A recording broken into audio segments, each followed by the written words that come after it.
नमस्कार, मैं हूं सुबोध कुमार सिंह और आप सब देख रहे हैं मेरा YouTube चैनल संकल्प इकोनॉमिक्स। आप सबों का मेरे चैनल पर बहुत बहुत स्वागत है।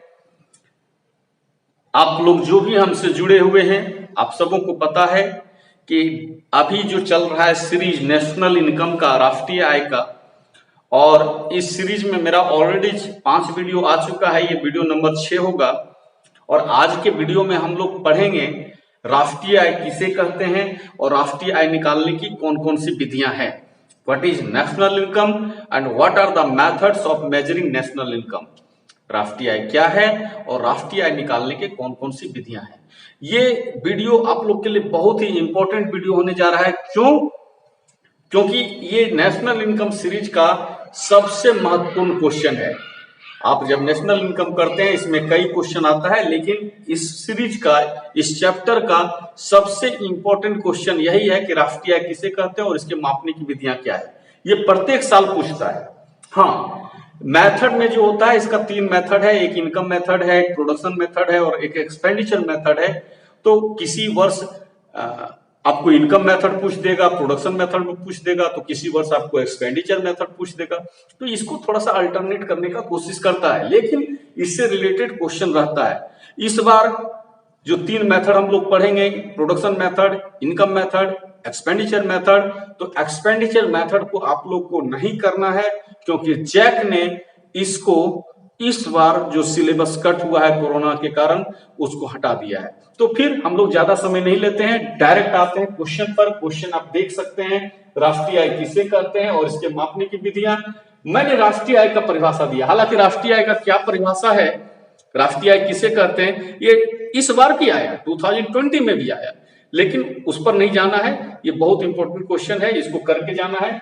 राष्ट्रीय आय किसे कहते हैं, मैंने परिभाषा क्या लिखा है, एक वित्तीय वर्ष में, सबसे पहले ध्यान दें, एक वित्तीय वर्ष किसको कहते हैं। फाइनेंशियल ईयर जो होता है, वित्तीय वर्ष फाइनेंशियल ईयर कहेंगे 1 अप्रैल टू 31 मार्च।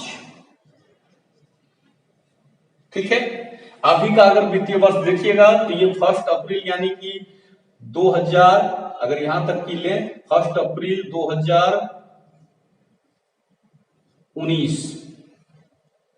नहीं 19 नहीं, सॉरी 2020, यानी कि 1 अप्रैल 2020 में शुरू हुआ और ये एंड होगा 31 मार्च 2021।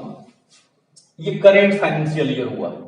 1 अप्रैल 2020 में शुरू हुआ और ये खत्म कब हो जाएगा, 31 मार्च 2021 को। फिर नेक्स्ट जो स्टार्ट होगा वो 1 अप्रैल 2021 से होगा और चलेगा वो 31 मार्च 2022 तक।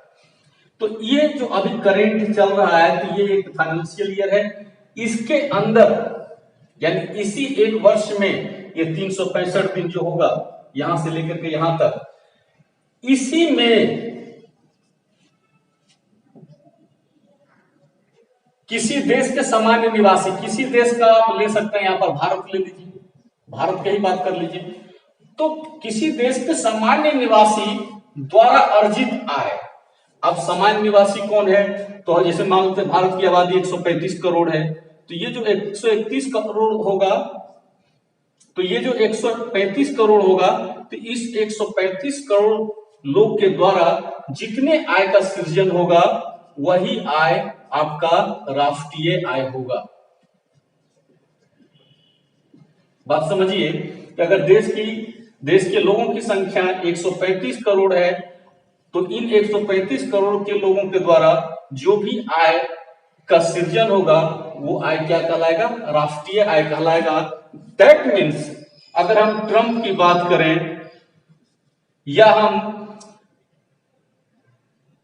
जिनपिंग की बात करें या हम इमरान खान की बात करें, तो ना तो ट्रंप का, ना तो जिनपिंग का, ना तो इमरान खान का आय भारत के आय में शामिल होगा। क्यों? क्योंकि ये सब भारत के निवासी नहीं है। लेकिन आप मोदी जी की बात कीजिए या आप हेमंत सोरेन की बात कीजिए या आप नीतीश कुमार की बात कीजिए या सचिन की बात कीजिए या विराट कोहली की बात कीजिए, ये सब भारत के आदमी हैं, तो इनकी आय इन सबों की आय देश की आय में शामिल होगा। तो एक देश के अंदर जितने लोग रहते हैं उनकी आय को ही क्या कहते हैं, राष्ट्रीय आय कहते हैं। इसमें ज्यादा दिमाग लगाने की जरूरत नहीं है। इंग्लिश में लिखे हैं द इनकम जनरेटेड और अर्नड, ध्यान दीजिएगा, जनरेटेड और अर्न का एक ही मीनिंग होता है, बाय द नॉर्मल रेसिडेंट। ये जो नॉर्मल रेसिडेंट है इसका मतलब सामान्य निवासी of a country with in a financial year. ये जो फाइनेंशियल ईयर की बात हो रही है यही है वित्तीय वर्ष, टर्म एज नेशनल इनकम। यानी एक देश के जो नॉर्मल रेसिडेंट्स होंगे, जो सामान्य नागरिक होंगे, उनके द्वारा जो भी आय का सृजन होगा, जो भी आय जनरेट होगा, जो भी आय प्राप्त किया जाएगा, वही आय क्या कहलाएगा, राष्ट्रीय आय कहलाएगा। ये राष्ट्रीय आय की परिभाषा होगी। अब हम चाहेंगे आप लोग को राष्ट्रीय आय मापने की क्या विधि है, what are the methods of measuring national income, इसको बता दें। तो राष्ट्रीय आय मापने की कितनी विधियां हैं, 3 विधियां। पहला विधि क्या है, उत्पादन विधि है, इस पर पहले हम लोग बात कर लेंगे। उसके बाद आगे जो दूसरा आय विधि है, फिर व्यय विधि है, उस पर भी चर्चा करेंगे। उत्पादन विधि में क्या करना है, जितने वस्तु का उत्पादन होता है, जैसे राष्ट्रीय आय की परिभाषा क्या देखे, एक देश के सामान्य निवासियों द्वारा अर्जित आय। तो इसका मतलब है कि किसी भी देश के सामान्य निवासी द्वारा जो वस्तु का उत्पादन होता है वही उसकी आय है। तो जो उत्पादन किया उसका जो मार्केट रेट है उसको आप जोड़ दीजिए, राष्ट्रीय आय निकल जाएगा। कौन विधि में, उत्पादन विधि में। लेकिन होता क्या है कि देश के अंदर भी उत्पादन होता है देश के नागरिकों के द्वारा, देश के बाहर भी होता है।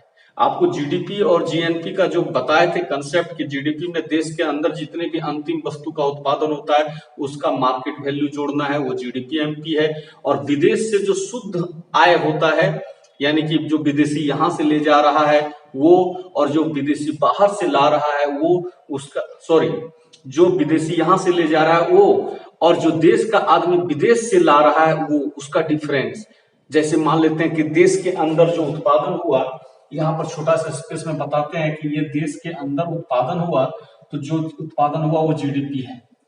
क्या है, जीडीपी एमपी है।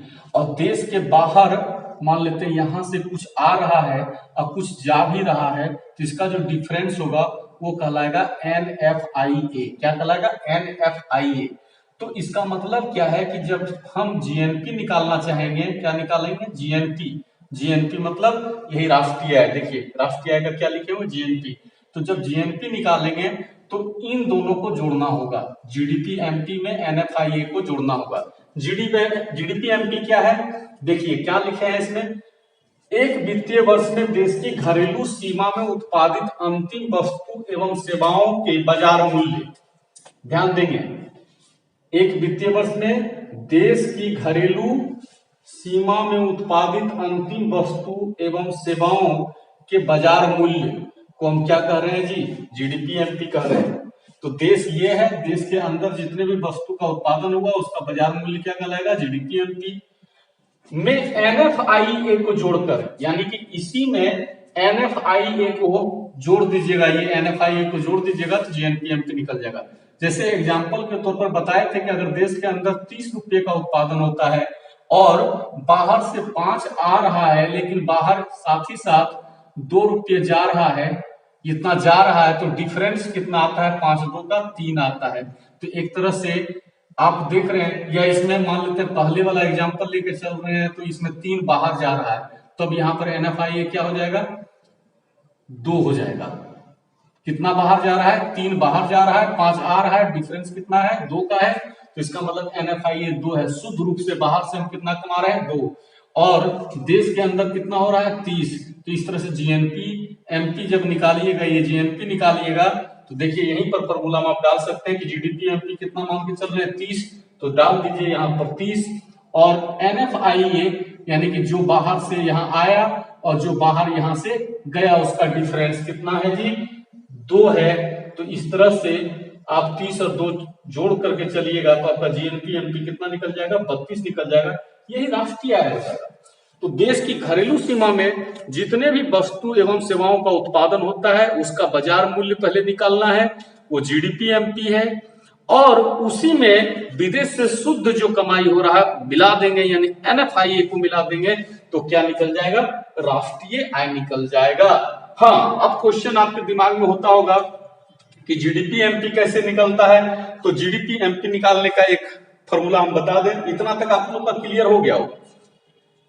इंग्लिश में भी देख लीजिए पहले। In this method national income is calculated by adding NFIA, यही NFIA, with total market value of final goods and services. जो फाइनल गुड्स एंड सर्विसेज है, यही अंतिम वस्तु वाला,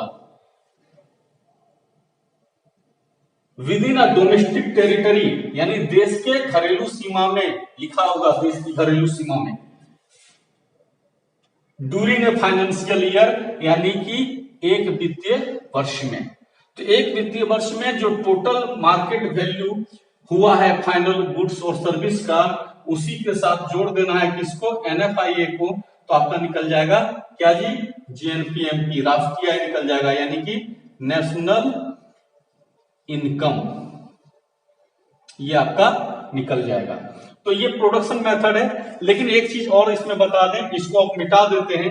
ये जो राष्ट्रीय आय का फॉर्मूला लिखे हैं यहाँ, GNP MP equal to GDP MP plus NFIA, और इसमें जीडीपी एमपी के साथ एनएफआईए को जोड़ रहे हैं। तो थोड़ा सा जान लें कि जीडीपी एमपी कैसे निकलता है। हालांकि मेरे पीछे के वीडियो में जीडीपी एमपी के बारे में डिटेल से बात किया हुआ है, आप वहां भी जाकर के देख सकते हैं। लेकिन एक बार फिर से मैं यहाँ पर हाईलाइट कर देता हूं कि आप निकालोगे तो कैसे निकालोगे, क्या चीज निकालना है? GDP MP.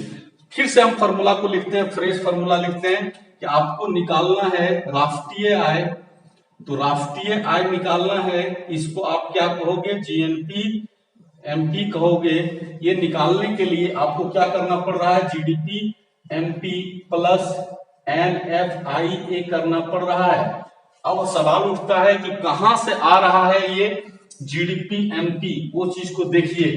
तो यहां पर आप लिख सकते हैं, जहां जीडीपी एमपी इक्वल टू कुल मूल्य माइनस मध्यवर्ती मूल्य। कुल मूल्य से किसको माइनस करना है? मध्यवर्ती मूल्य। कुल मूल्य को आप इंग्लिश में लिखोगे total value minus intermediate value. मध्यवर्ती वस्तु का क्या लिखेंगे? Intermediate value. Total value minus intermediate value. तो आपका क्या निकल जाएगा? GDP MP. या एक और तरीका है निकालने का, वो है जीडीपी एमपी इक्वल टू प्राथमिक क्षेत्र द्वारा मूल्य वृद्धि, ठीक है, प्लस द्वितीयक क्षेत्र द्वारा मूल्य वृद्धि प्लस तृतीयक क्षेत्र द्वारा मूल्य वृद्धि। यानी प्राथमिक क्षेत्र में जितना मूल्य बढ़ा, द्वितीय क्षेत्र में जितना मूल्य बढ़ा, और फिर तृतीय क्षेत्र में जितना मूल्य बढ़ा, वो सबको जोड़ दीजिएगा तो आपका निकल जाएगा, क्या निकलेगा? जीडीपी एमपी निकल जाएगा। इसको एक एग्जांपल पर देख लीजिए। जैसे हम पहले भी बताए थे कि ये देश के अंदर एक ही वस्तु है, अंतिम वस्तु हम कपड़ा ले लेते हैं। क्या ले लेते हैं? कपड़ा। और इस कपड़े का प्राइस हम मान के चल रहे हैं कि 30 रुपया है। अंतिम प्राइस कितना है? 30 रुपया है। तो यही क्या है? जीडीपी एमपी है। ये 30 कैसे निकलेगा? तो इसको ऐसे आप निकाल सकते हैं, थोड़ा ध्यान देंगे कैसे निकालिएगा। कि जैसे कोई वस्तु बनाते हैं पहले, जैसे कपास। कपास से क्या बनता है आपको पता है, पहले भी बता चुके हैं। धागा। धागा से क्या बनता है? कपड़ा। कपड़ा से फिर रहेगा क्या? कपड़ा। तो मान लेते हैं कि ये कपास 10 रुपये का था। कपास का जो उत्पादन हुआ वो कितना है? 10 रुपये। और इस 10 रुपये के कपास को जब धागे में कन्वर्ट किया गया तो वो हो गया, मान लेते हैं 15 रुपये। और जब इस धागे को कपड़े में कन्वर्ट किया जाता है तो उसका दाम हो जाता है 20 रुपये। लेकिन अब कपड़ा कंपनी में जब बन गया है तो कंपनी से फिर आपको कंपनी से कोई होलसेलर वाला खरीदेगा तो वहां पर आकर के फिर होलसेलर कर दिया इसको कितना 25, और फिर इस कपड़े को कोई रिटेलर खरीदेगा तो कपड़ा ही रहा, उसका दाम हो गया कितना 30। रिटेलर के पास जो कपड़ा है वो अंत में एक कस्टमर खरीदता है 30 रुपये में, तो इसलिए 30 शामिल होगा। हम यहाँ पर क्या बताना चाह रहे हैं आपको, ध्यान देंगे एक बार फिर से कि कपास का उत्पादन किसने किया जी? कपास का उत्पादन किसने किया? किसान। ठीक है, ये आपका धागा और कपड़ा का उत्पादन कहां हुआ? किसी उद्योग में हुआ है। कहां हुआ? किसी उद्योग में हुआ है। अब इस उद्योग से, फैक्ट्री से कपड़ा किसी ने खरीदा, कौन खरीदा? होलसेलर वाला खरीदा है। कौन खरीदा? होलसेलर वाला खरीदा। अब होलसेलर से फिर कपड़ा किसने खरीदा? तो ये रिटेलर खरीदा। ठीक है, तो रिटेलर, अब देखिए किसान ने कपास का उत्पादन किया, उसका दाम कितना रखा? 10 रुपया। यानी धागा बनाने वाला कंपनी कपास को कितना में खरीद रहा है? 10 रुपया में खरीद रहा है, लेकिन वो धागा बना करके किसी और को दे रहा है जो कपड़ा बनाना चाह रहा है, उसको कितना में दे रहा है? 15 रुपये में। अब कपड़ा जिसने बनाया फैक्ट्री वाला, उसको क्या किया? वो 20 रुपये में दे दिया। किसको? होलसेलर वाले को। होलसेलर वाले 25 रुपये में किसको दे दिया? रिटेलर वाले को। और रिटेलर वाले कितना में दे रहा है? 30 रुपया में। किसको दे रहा है? कस्टमर को। कस्टमर को। तो अब आप बताइए कि कस्टमर को फाइनल जो प्राइस मिला है वो कितना मिला है? 30, यानी पेमेंट किया है 30 रुपये। तो एक उपभोक्ता, एक कस्टमर, जैसे हम लोग बाजार में कोई चीज जाके खरीदते हैं, जिस रेट पर खरीदते हैं वही रेट क्या कहलाता है? क्या कहलाता है? अंतिम वस्तु एवं सेवाओं के बाजार मूल्य। ठीक है ना, अंतिम वस्तु हो गया कपड़ा, और उसका जो बाजार मूल्य है वो क्या निकल रहा है? 30। तो यही 30 आपका क्या है? जीडीपी एमपी है। और इस 30 में बाहर से जो आकर के मिलेगा और बाहर जो जाएगा, तो मानते 5% भारतीय आदमी वहां से कमा करके इंडिया भेज रहा है और 3% विदेशी बाहर ले जा रहा है। तो डिफरेंस कितना हो रहा है? 2 का डिफरेंस हो रहा है। ये 2 क्या कहलाता है? NFI कहलाता है। इसी को हम जोड़ते हैं तो हमारा क्या निकलता है? राष्ट्रीय आय निकलता है। लेकिन ये जो फॉर्मूला आ रहा है जीडीपी एमपी बराबर प्राथमिक क्षेत्र द्वारा मूल्य वृद्धि, फिर प्लस द्वितीय क्षेत्र द्वारा मूल्य वृद्धि, अब प्लस तृतीय क्षेत्र द्वारा मूल्य वृद्धि, तो इसको ऐसे देखिए, ये कपास जो हुआ है उत्पादन, ये वाला वो किसान के द्वारा हुआ है।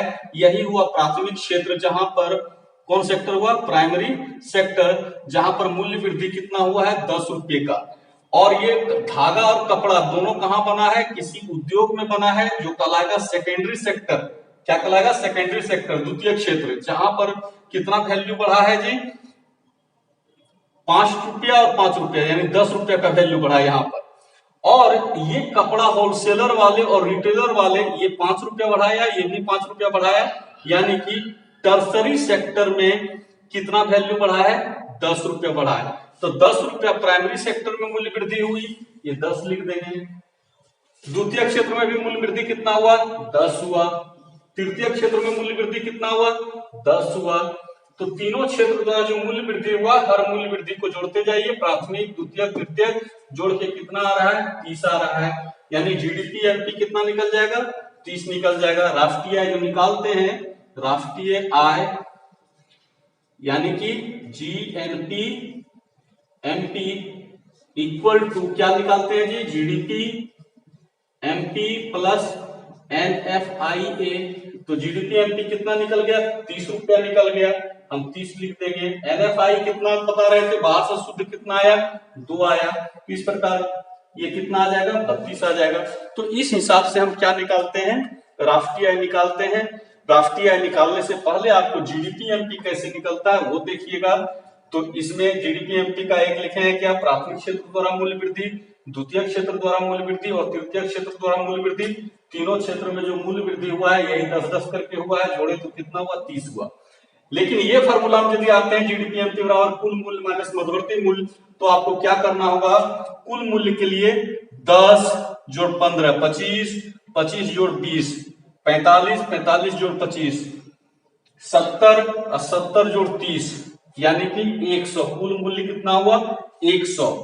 और माइनस करना है मध्यवर्ती मूल्य यानी इंटरमीडिएट। तो अंतिम को छोड़ करके जो होगा यानी 10 और 15 25 और 20 45, 45 और 25 70, मध्यवर्ती मूल्य कितना हो गया 70। अब 100 में 70 निकालोगे तो क्या बचेगा 30। तो हम क्या देख रहे हैं, इस फॉर्मूले पर भी जीडीपी 30 निकला और ये वाला जो फॉर्मूला है उसमें भी जीडीपी कितना निकल रहा है 30 निकल रहा है। और इसी जीडीपी में आपको क्या मिलाना है, एनएफआईए को मिलाना है, जो 2 है तो आपका निकल जाएगा क्या जीएनपी एमपी। तो ये था आपका कौन सा मेथड, प्रोडक्शन मेथड। हमको लगता है, उम्मीद करते हैं आप समझ गए होंगे। आपको इतना समझाना नहीं है, आपके लिए जो क्वेश्चन का आंसर होगा बस यही होगा। देख लीजिए, मिटा देते हैं एक बार। आपको क्या करना है, प्रोडक्शन मेथड में जो आपको आंसर लिखना है वो क्या लिखना है वो देख लीजिए। ये सब कोई एग्जांपल देने की जरूरत नहीं है।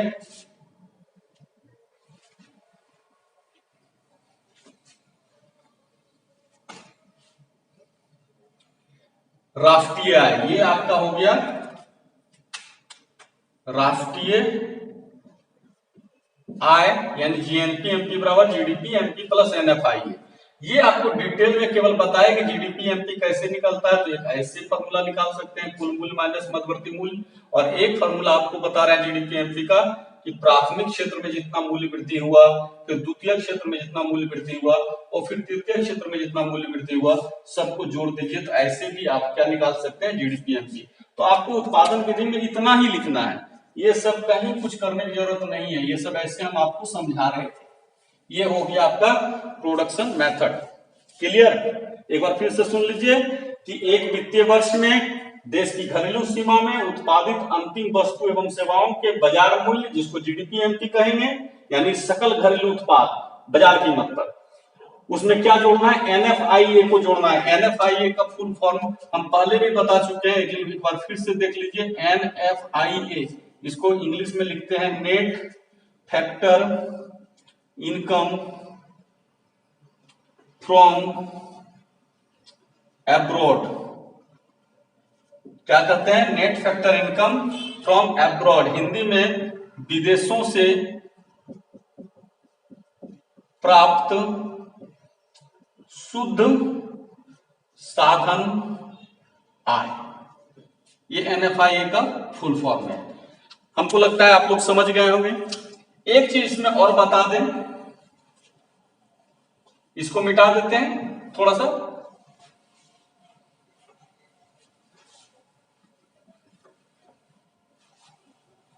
वो क्या आपको करना है, नोट करके लिखिएगा।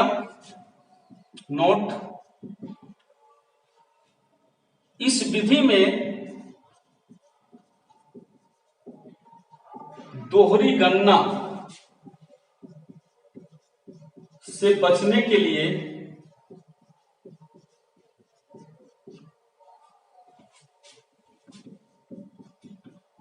राष्ट्रीय आय में केवल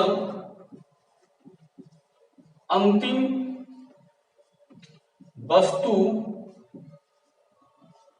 एवं सेवाओं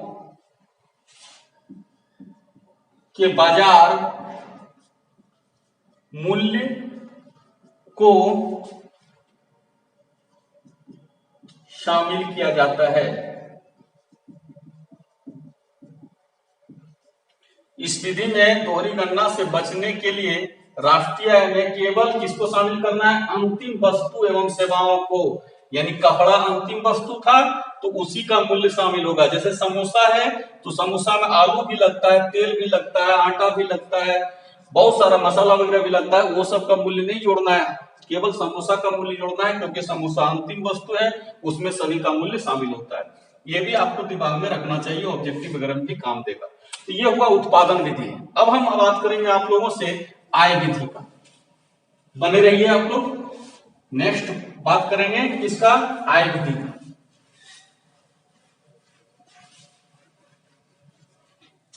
अब हम बात करेंगे इनकम मेथड का। आय विधि दूसरी विधि जो है उसका नाम क्या है, लिख ही देते हैं पॉइंट। ये सेकंड मेथड है और इसमें क्या पढ़ना है, आय विधि के बारे में पढ़ना है। किसके बारे में पढ़ना है, आय विधि के बारे में।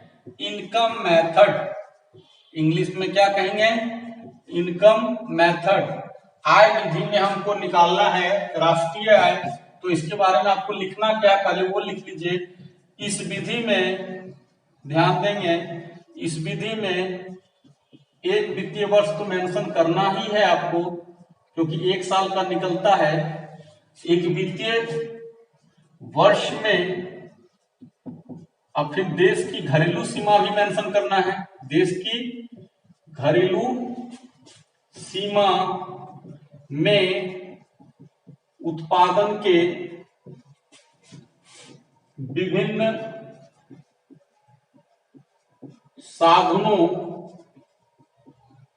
उत्पादन के विभिन्न साधनों को प्राप्त होने वाली आय, उत्पादन के विभिन्न साधनों को प्राप्त होने वाली आय, इसको क्या कर सकते हैं, जैसे किसी को लगान मिलेगा, किसी को मजदूरी मिलेगा, किसी को ब्याज मिलेगा, किसी को लाभ मिलेगा, ये उत्पादन के साधन को यही सब प्राप्त होता है। ठीक है। आय तथा विदेशों से प्राप्त शुद्ध साधन आय,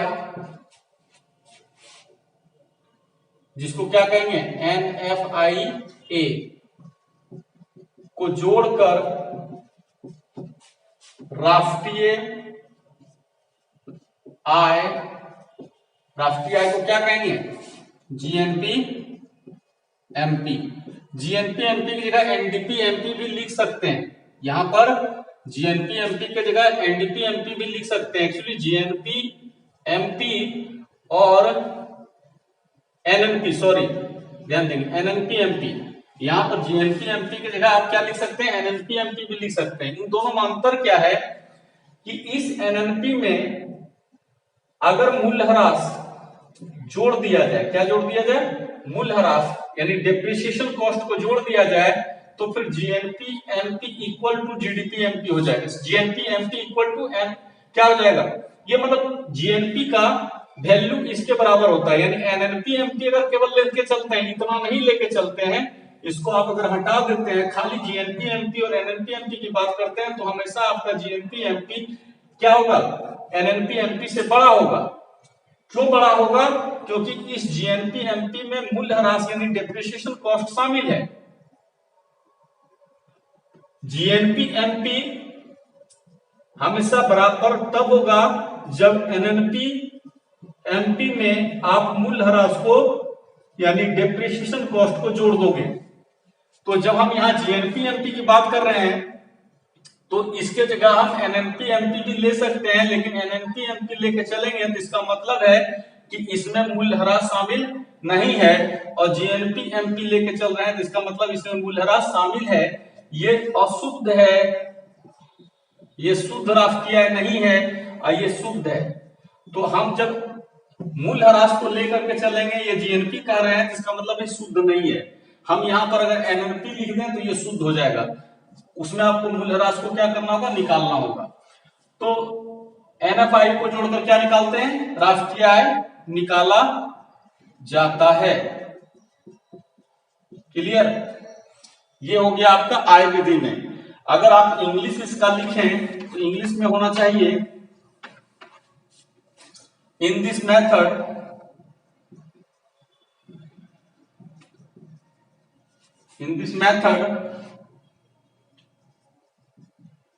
national income is measured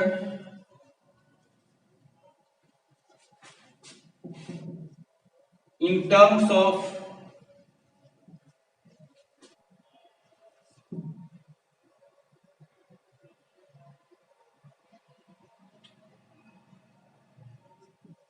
total factor income, total factor income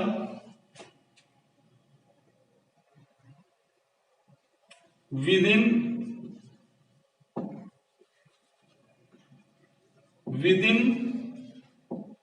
a domestic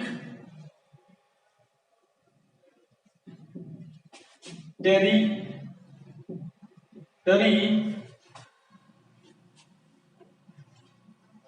during a financial year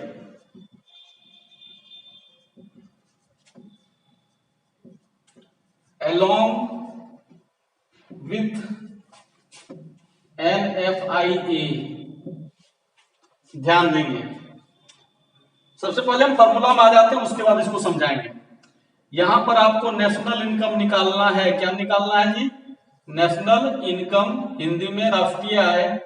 तो यानी कि जीएनपी एफसी, ध्यान देंगे यहां पर क्या होगा, एफसी की बात कर रहे हैं। यहां एमपी हम जो लिखे हैं गलत लिखे हैं, क्योंकि आय विधि में इनकम मेथड में जब आएंगे तो फैक्टर कॉस्ट की बात होती है, ना कि मार्केट प्राइस की बात होती है। That is the mistake. तो फैक्टर कॉस्ट पर निकालेंगे तो क्या करेंगे, नेशनल इनकम निकालने के लिए आपको जो जीडीपी एफसी होगा उसमें प्लस कर देना होगा एनएफआईए।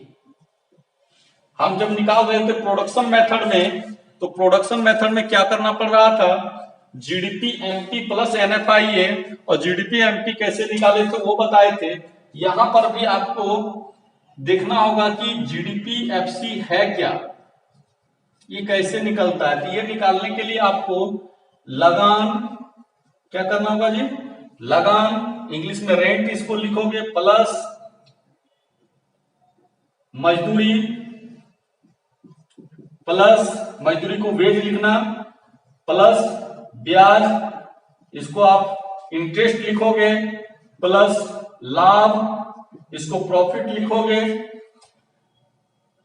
और प्लस मूल्यह्रास इसमें रहेगा। क्या रहेगा जी, मूल्यह्रास रहेगा, यानी डेप्रिसिएशन कॉस्ट रहेगा। तो जीडीपी एफसी बराबर लगान प्लस मजदूरी प्लस ब्याज प्लस लाभ प्लस मूल्यह्रास। लगान को क्या कहेंगे, रेंट, इसको वेज, इसको इंटरेस्ट, इसको प्रॉफिट, और इसको डेप्रिसिएशन कॉस्ट। ये ऐसे निकलता है, और इसी में एनएफआईए को जोड़ देना। हाँ, अगर आप ये मूल्यह्रास नहीं लिखते हो तब केवल इतने तक की अगर बात करोगे, तो इतने तक का जब बात करोगे तो वो हो जाएगा एनडीपी एफसी। समझ गए? तो जैसे हम जो बताए अभी ये जीएनपी एफसी निकाल रहे हैं, तो जीएनपी एफसी के जगह पर आप एनएनपी एफसी भी निकाल सकते हो। क्या निकाल सकते हो, एनएनपी एफसी। ये एनएनपी एफसी की बात करोगे तो ये शुद्ध निकलेगा, और जीएनपी एफसी की बात करोगे तो ये शुद्ध नहीं है, क्योंकि इसमें मूल्यह्रास शामिल है। देखिए इसमें मूल्यह्रास हम लिखे हुए हैं। एनएनपी एफसी निकालोगे तो जो एनडीपी होगा, एनडीपी एफसी, उसमें केवल एनएफआईए को जोड़ना है, यानी केवल इतने तक की बात करेगा, इसकी बात वो नहीं करेगा। तो ये शुद्ध हुआ, ये शुद्ध राष्ट्रीय आय निकाले, लेकिन ये शुद्ध नहीं है। तो केवल जब भी आपको शुद्ध करने की जरूरत हो तो ये जी जब लगा हुआ है तो इसका मतलब है ग्रॉस टोटल, इसमें डिप्रिसिएशन कॉस्ट शामिल है, मूल्यह्रास शामिल है, लेकिन एन आगे लग जाएगा तो ये नेट की बात करता है, शुद्ध की बात करता है, तो उसके लिए आपको डिप्रिसिएशन कॉस्ट को माइनस करना होगा। यानी ऐसे भी लिख सकते हैं आप, अगर एनडीपी एफसी निकालने का रहे तो जो जीएनपी होगा, पता नहीं दिख रहा है कि नहीं दिख रहा है, जीएनपी एफसी माइनस आपको मूल्यह्रास यानी कि डिप्रिसिएशन कॉस्ट करना होगा। ठीक है, जो भी जीएनपी एफसी होगा उसपे से आपको मूल्यह्रास को माइनस कर देना होगा, तो आपको अपने निकल जाएगा एनडीपी नहीं एनएनपी। क्या निकलेगा, एनएनपी एफसी निकल जाएगा, जीएनपी एफसी माइनस मूल्यह्रास।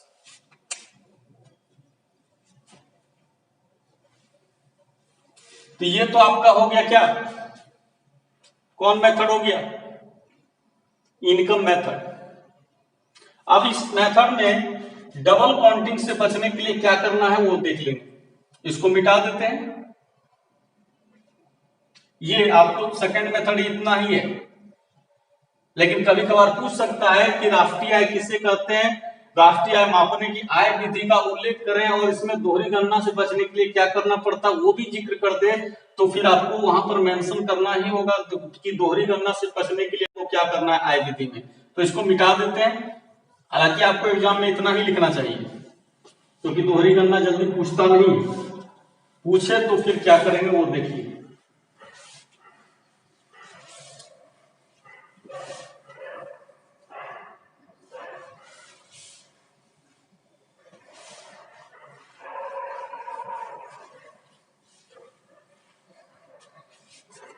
आय विधि मिटाना नहीं था, क्या था लिखा हुआ, आय विधि ना जी, इनकम मेथड।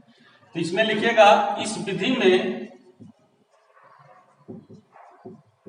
दोहरी गणना से बचने के लिए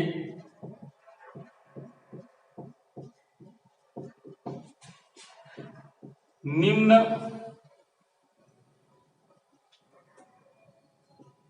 उपाय किए जाते हैं।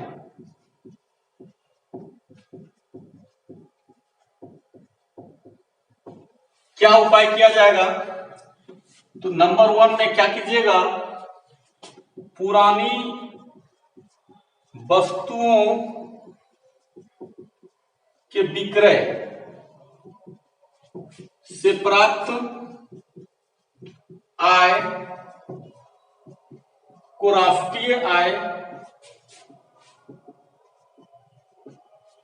में शामिल नहीं किया जाता है।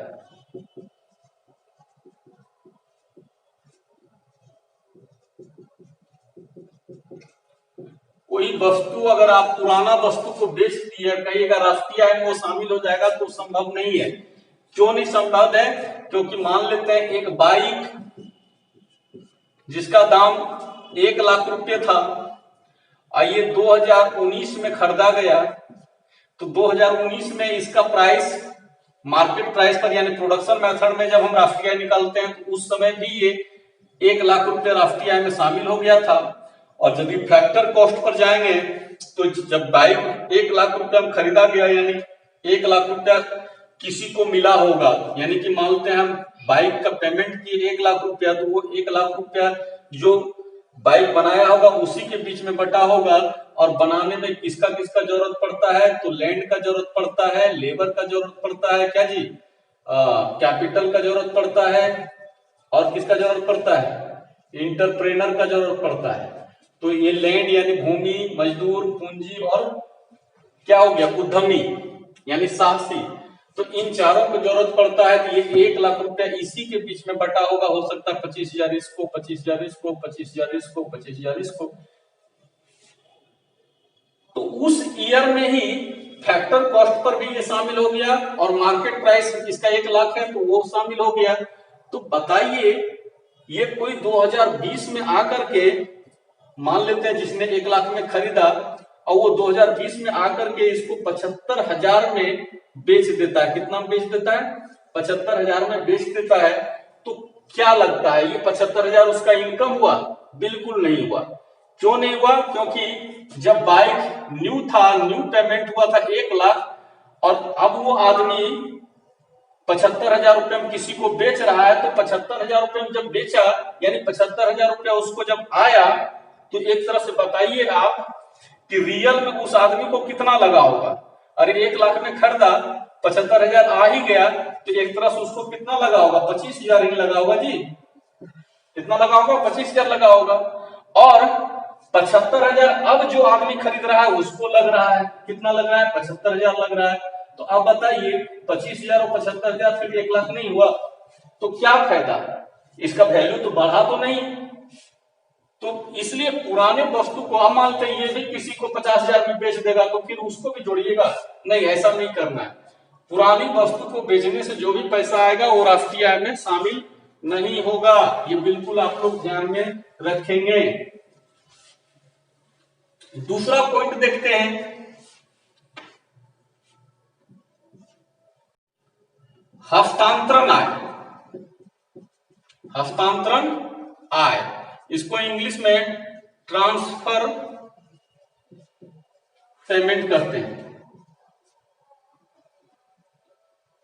क्या कहते हैं? ट्रांसफर पेमेंट को भी राष्ट्रीय पेमेंट की जगह इनकम लिखिए, ज्यादा अच्छा रहेगा। को भी राष्ट्रीय आय में शामिल नहीं किया जाता है।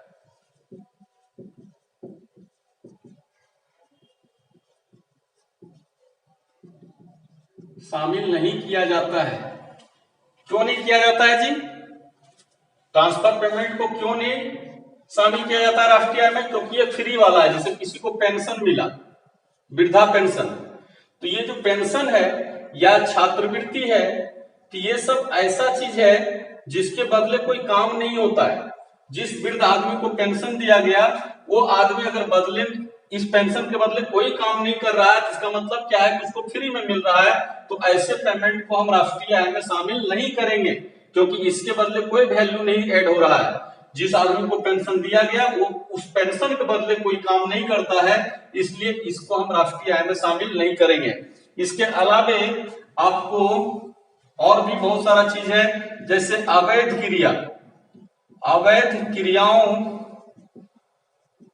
से अर्जित आय,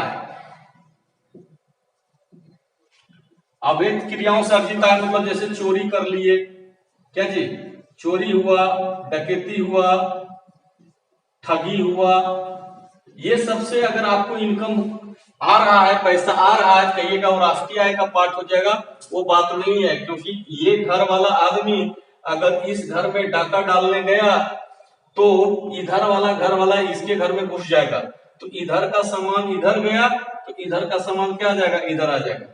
या ऐसे देखिए कि ये इसके यहाँ गया तो इसके यहाँ चुरा करके यहाँ लाएगा, लेकिन जब जिसमें ये इधर गया था तो दूसरा आदमी क्या किया, इसका घर साफ कर लिया और इसके घर को कोई और साफ कर लेगा, तो इससे क्या हो रहा है कि एक ही घर का सामान दूसरे घर से तीसरे घर में जा रहा है, नया सामान कुछ नहीं बन रहा है, बल्कि और इधर उधर करने के चक्कर में सामान टूट फूट जाएगा, बर्बाद हो जाएगा, तो वैल्यू घटेगा ही, देश को इससे कोई फायदा नहीं होने वाला है। इसलिए इसको भी हम राष्ट्रीय आय में शामिल नहीं करेंगे। इसके अलावे और भी ले सकते हैं, जैसे आकस्मिक लाभ ले लेते हैं। एक अचानक कोई लाभ अगर हो जाए, जैसे लॉटरी लिख देते हैं, लॉटरी, इससे भी अगर कोई आय प्राप्त हो जाती है तो वो भी राष्ट्रीय आय में शामिल नहीं होगा। इसके अलावा अप्रत्यक्ष कर हुआ, यानी इनडायरेक्ट टैक्स, इसको भी राष्ट्रीय आय में शामिल नहीं करेंगे, क्योंकि जो टैक्स लग जाता है ना, वो पैसा सरकार को चला गया, किसी को नहीं मिल पाएगा, ना तो लैंड वालों को मिल पाएगा, ना तो लेबर वाले को मिल पाएगा, किसी को नहीं मिल पाएगा। तो इस तरह से और भी बहुत सारे पॉइंट है, ये सब आप लोग को नोट्स में मिल जाएगा। तो ये सब को राष्ट्रीय आय में शामिल नहीं किया जाता है। ये इनकम मेथड में दोहरी गणना से बचने के लिए किया जाता है। अगर ये सब शामिल कर दीजिएगा तो एक ही चीज दोबारा काउंट हो जाएगा। दोहरी गणना का मतलब होता है एक ही चीज का दोबारा काउंट होना। तो कोई भी वैल्यू एक से अधिक बार काउंट होता है तो डबल काउंटिंग होता है। आप ये सब करोगे तो डबल काउंटिंग होने का भी डर है। और कुछ ऐसा भी आय है जो कि राष्ट्र की आय में शामिल नहीं हो सकता है, इसलिए वो सबको भी राष्ट्र की आय में शामिल नहीं करना है। अब अंतिम पॉइंट बच गया है, वो है व्यय विधि। उसको भी देख लेते हैं व्यय विधि को। तो अंतिम विधि रह गया है आपका व्यय विधि। हालांकि एग्जाम में इस बार 2000 याद रखिएगा 2021 में जो एग्जाम होगा जैक का, कब 2021 में, उसमें इस विधि को नहीं पूछा जाएगा, क्योंकि इसको सिलेबस से इस बार कोरोना के कारण हटा दिया गया है। तो आपको इस विधि को करना नहीं है इस बार, लेकिन जानकारी के ख्याल से इस विधि को भी हम आप लोग के सामने रखे हैं। लिखे क्या है कि इस विधि में एक वित्तीय वर्ष में अंतिम वस्तुओं एवं सेवाओं पर किए गए व्यय तथा NFIA को जोड़कर राष्ट्रीय आय ज्ञात किया जाता है। ध्यान देंगे, एक वित्तीय वर्ष में अंतिम वस्तु एवं सेवाओं पर किए गए व्यय, जो अंतिम वस्तु और सेवा पर व्यय जो कीजिएगा उसको कहेंगे हम क्या, GDP MP, तथा NFIA को जोड़कर राष्ट्रीय आय ज्ञात किया जाता है। तो एक तरह से जब हम बताए जैसे कि एक बाइक का दाम 1 लाख है, तो राष्ट्रीय आय जब हम निकालेंगे उत्पादन विधि में, तो चूंकि बाइक का फाइनल रेट कस्टमर 1 लाख में खरीद रहा है, यानी कि अंतिम मूल्य या बाजार मूल्य इसका 1 लाख है, तो यही GDP में शामिल होगा। इसमें GDP में चूंकि उसका मूल्य 1 लाख है, तो तो कस्टमर को व्यय भी कितना करना पड़ेगा, 1 लाख ही व्यय करना पड़ेगा। इसलिए उत्पादन विधि में जितना निकलता है जीडीपी उतना ही व्यय विधि में भी निकलता है। इसलिए हम लिखें यह अंतिम व्यय बाजार कीमत पर सकल राष्ट्रीय आय के बराबर होता है। यानी कि उत्पादन विधि में जो निकलेगा सेम टू सेम व्यय विधि में भी निकलेगा। इसलिए यहाँ पर आपका जो फॉर्मूला देख रहे हैं वो क्या है, जीडीपी एमपी प्लस एनएफआईए। यही फॉर्मूला यूज हुआ था किसमें, उत्पादन विधि में भी। इंग्लिश में इन this method national income is measured in terms of expenditure on final goods and services. यहां पर जो है अंतिम व्यय लिखा हुआ है ना, देखिए ध्यान दीजिए, यहां पर अंतिम वस्तु एवं सेवाओं पर किया गया व्यय, इसी को लिखे हैं क्या, expenditure on the final goods and services along with NFIA. यानी एनएफआई के साथ जितना होगा गुड्स और सर्विस तैयार, उस पर जो एक्सपेंडिचर होगा, एक तरह से यहां तक के लिए आप लिख सकते थे जीडीपी एमपी। क्या लिख सकते हैं, GDP MP, expenditure on the final goods and services, वो क्या हो गया जीडीपी एमपी, और उसी में एनएफआईए को मिला दीजिएगा पूरे एक साल में, तो आपको निकल जाएगा क्या जी, जीएनपी एमपी निकल जाएगा। अब इस विधि में आप बचना चाहते हैं डबल काउंटिंग से, तो एक चीज ध्यान दीजिएगा, पुरानी वस्तु को अगर बेच करके आपको, सॉरी वो तो आय विधि में था कि पुरानी वस्तु को बेचे तो आय जो भी प्राप्त हुआ और राष्ट्रीय आय में शामिल नहीं कर रहे थे। ठीक व्यय विधि में भी यदि पुरानी वस्तु पर आप व्यय करते हैं, किया गया व्यय, अगर पुरानी वस्तु पर कुछ पैसा खर्च कर रहे हैं तो वो खर्च राष्ट्रीय आय में शामिल नहीं होगा। जिस प्रकार पुरानी वस्तु को बेचने से आय प्राप्त जो होता है वो राष्ट्रीय आय में शामिल नहीं होता, उसी तरह से पुरानी वस्तु पर जो पैसा खर्च होता है वो भी राष्ट्रीय आय में शामिल नहीं होता। नेक्स्ट पॉइंट है शेयरों तथा बॉन्ड्स पर किया गया व्यय, व्यय छूटा हुआ। शेयर तथा बॉन्ड्स को खरीदते हैं तो उस पर जो पैसा खर्च होगा वो भी राष्ट्रीय आय में शामिल नहीं होगा। आय विधि में भी याद रखिएगा, जो व्यय में शामिल नहीं है वो आय में भी शामिल नहीं होगा। यानी शेयरों तथा बॉन्ड्स पर किया गया से प्राप्त आय भी राष्ट्रीय आय में शामिल नहीं होगा, उसी प्रकार शेयरों तथा बॉन्ड्स पर किया गया व्यय भी राष्ट्रीय आय में शामिल नहीं होगा। हस्तांतरण व्यय भी राष्ट्रीय आय में शामिल नहीं होगा। क्यों नहीं शामिल होगा, क्योंकि हस्तांतरण आय भी राष्ट्रीय आय में शामिल नहीं होता है, क्योंकि हस्तांतरण फ्री का होता है, इसके बदले कोई काम नहीं होता, इसलिए इसको राष्ट्रीय आय में शामिल नहीं करते हैं। तो करेंगे किसको, केवल अंतिम व्यय। जैसे अंतिम मूल्य बाइक का 1 लाख है तो राष्ट्रीय आय में शामिल होता है, इसलिए अंतिम व्यय भी क्या होगा, 1 लाख ही होगा, तो यही राष्ट्रीय आय में शामिल होगा।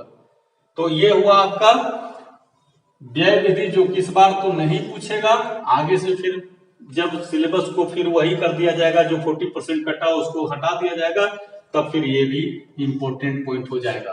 तो ये रहा आप लोग का आज का वीडियो, जिसमें राष्ट्रीय आय क्या है, इसको हम कैसे निकालते हैं, यानी इसके निकालने के जो तीनों विधि है उस पर चर्चा किए।